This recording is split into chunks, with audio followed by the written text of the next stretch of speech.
Et nous avons le plaisir de retrouver avec bonheur Alice Cordier. Alice, vous êtes porte-parole et directrice du collectif Némésis. De quoi nous parlez-vous aujourd'hui? Alors, ce matin, on va parler de racisme anti-blanc, puisque en termes de racisme anti-blanc et anti-français, on a fait pas mal ce week-end.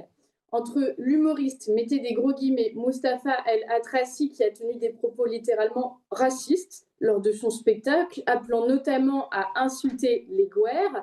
Je rappelle que la définition de Gouer est un terme d'origine ottomane, utilisé de manière péjorative en Afrique du Nord pour désigner les Blancs ou les non-musulmans, où il est devenu un marqueur de rejet identitaire assumé.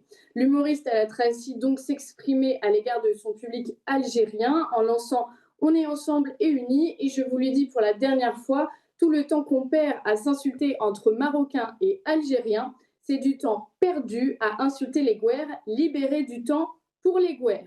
Si on prend ça dans le sens inverse, ce que soulignaient les internautes de Twitter, ils expliquaient que cela donnerait quelque chose comme tout le temps qu'on passe à s'insulter entre Bretons et Normands, c'est du temps perdu à insulter les Noirs, mettez évidemment des gros guillemets à ce que je dis, ou encore le temps qu'on perd à s'insulter entre Français et Belges, c'est du temps perdu pour insulter les Arabes. Alors oui, tout de suite, ça ne fait pas le même effet. Pourtant, cela devrait susciter chez nous exactement la même colère. Alors, Oui, mais c'était l'humoriste drôle. voilà, exactement. L'humoriste a dit qu'on n'était pas drôle de s'énerver pour ça. Vous n'êtes pas drôle, mon cher ami. J'avoue qu'en effet, ce serait drôle si on n'avait pas eu des centaines de jeunes Français à se faire insulter de guerre quotidiennement et si Thomas Perrotto n'était pas accessoirement mort assassiné sous ces mêmes termes. Mais en effet, pardon, nous sommes un peu susceptibles, nous les Blancs.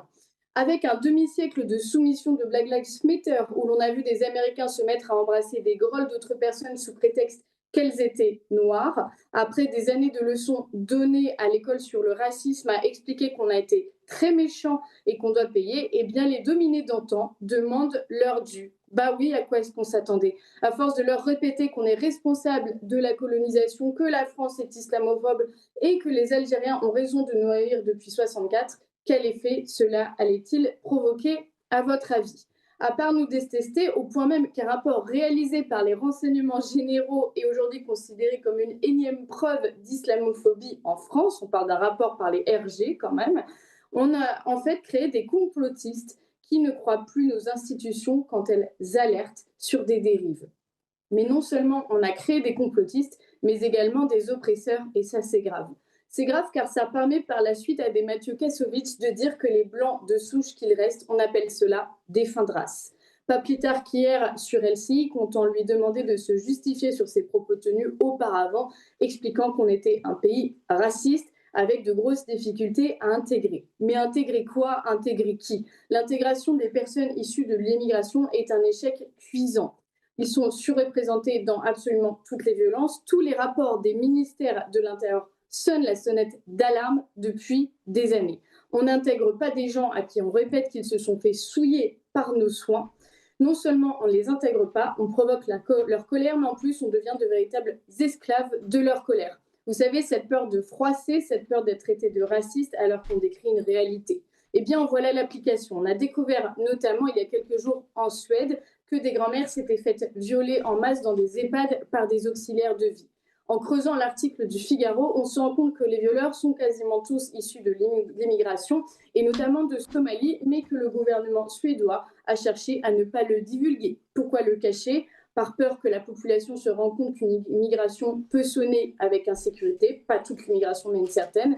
Cela nous fait penser évidemment au cas de Telford, de Rotterdam, où ces gamines ont été violées et prostituées de force par des gangs pakistanais. Là encore, par lutte antiraciste, la police, le gouvernement et les aides sociaux d'ailleurs ont cherché à cacher la vérité au grand public, au point même de ralentir l'enquête de façon conséquente. Ces discours sont violents, dangereux car ils empêchent la vérité d'être sue.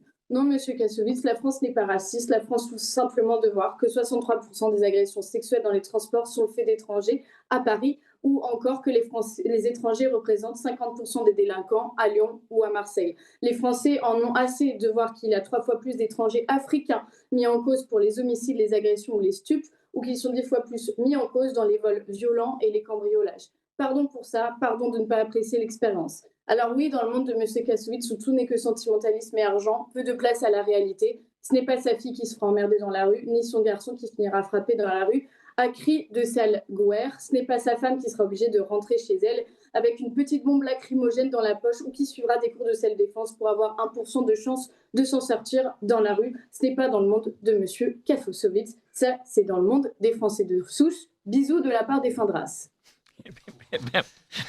Wow.